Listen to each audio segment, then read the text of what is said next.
Почему мы кашляем? В трахеях имеется железо, выделяющее слизистую жидкость, которая увлажняет и очищает дыхательные пути от пыли.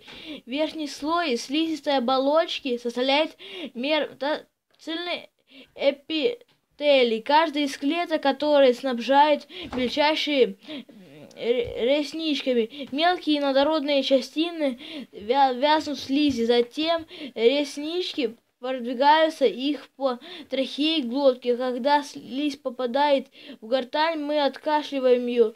При откашливании частички пыли попадают в глотку и проглатываются. Это происходит рефлекторно.